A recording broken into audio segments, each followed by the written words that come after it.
Mais de 300 anos se passam. As 12 casas de Israel estão finalmente na terra prometida, o lugar onde as oliveiras se espalham pelas planícies e colinas. Só que as diferenças entre seus líderes afastam as tribos. É preciso a força e fé de um homem para que todos os hebreus se unam sob um só reino. Ano 1040 a.C.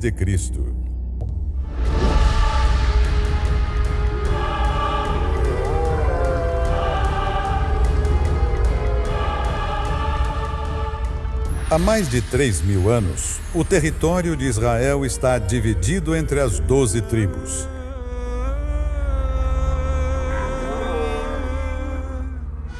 As batalhas são constantes, não apenas contra as nações inimigas, mas entre os próprios descendentes de Jacó.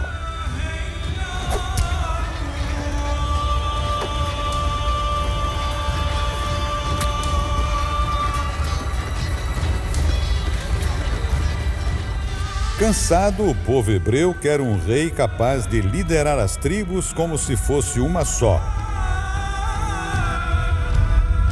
Deus escolhe Saul e promete abençoá-lo enquanto ele seguir a voz divina.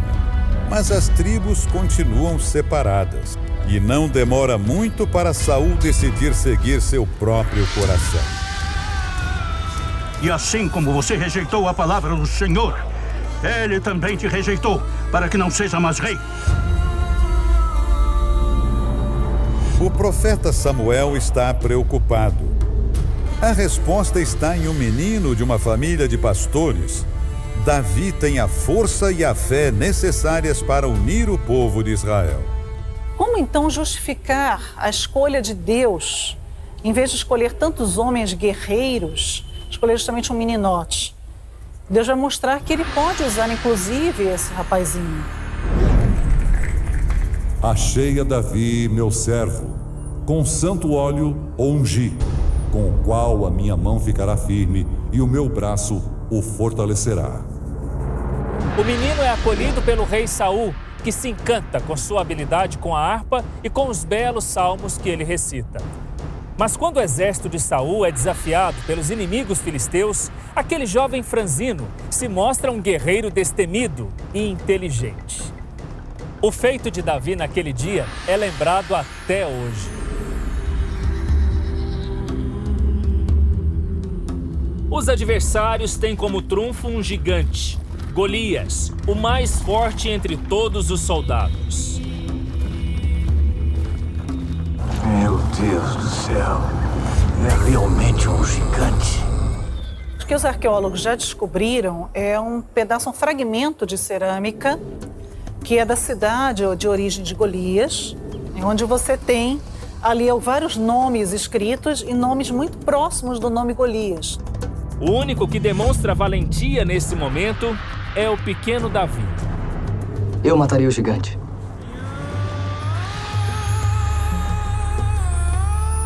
Mas é só um menino? Sua morte sirva de exemplo para o seu povo.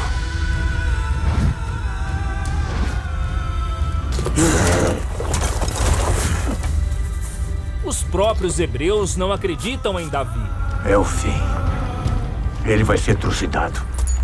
Mas ele tem a esperteza que o gigante não tem. E uma confiança inabalável em seu Deus. Senhor, honra teu servo.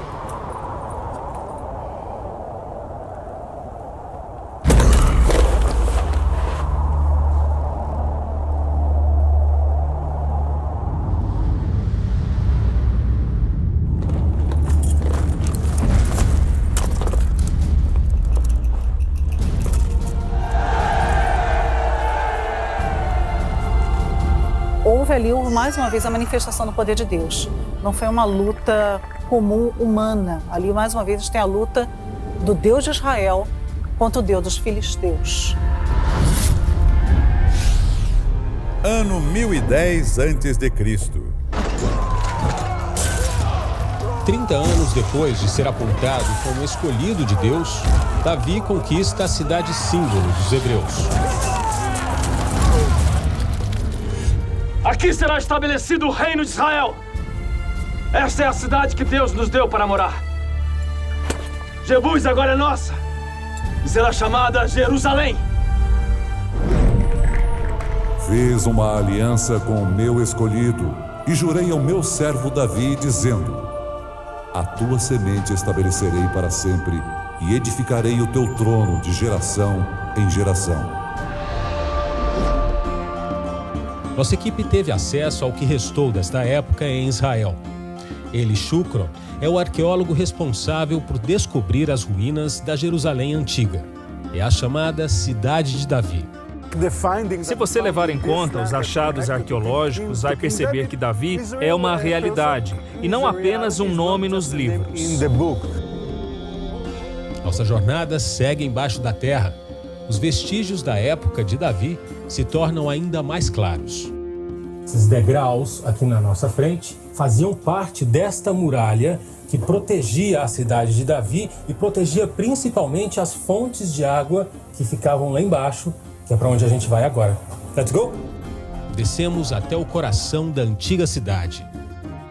Um ambiente que parece congelado no tempo. O rei Davi, com os seus soldados, eles entraram na cidade por um túnel.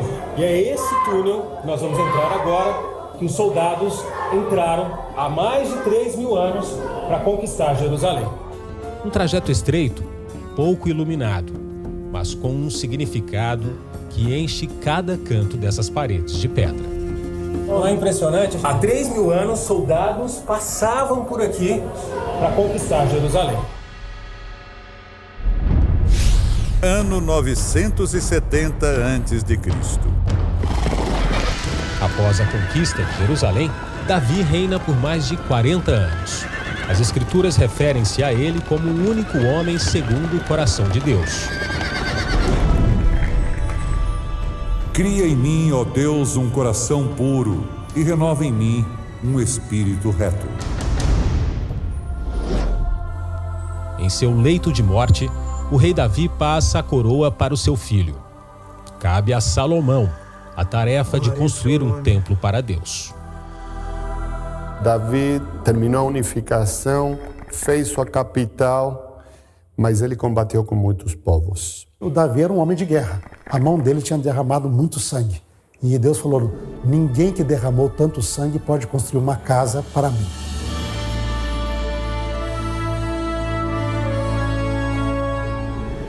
Em 2014, aqui em São Paulo, a Igreja Universal do Reino de Deus inaugura uma réplica do templo erguido em Jerusalém, só que numa proporção bem maior. O templo é construído com pedras vindas de Israel. Comporta 10.000 pessoas sentadas. Tem 56 metros de altura e já é um dos pontos turísticos mais visitados do Brasil.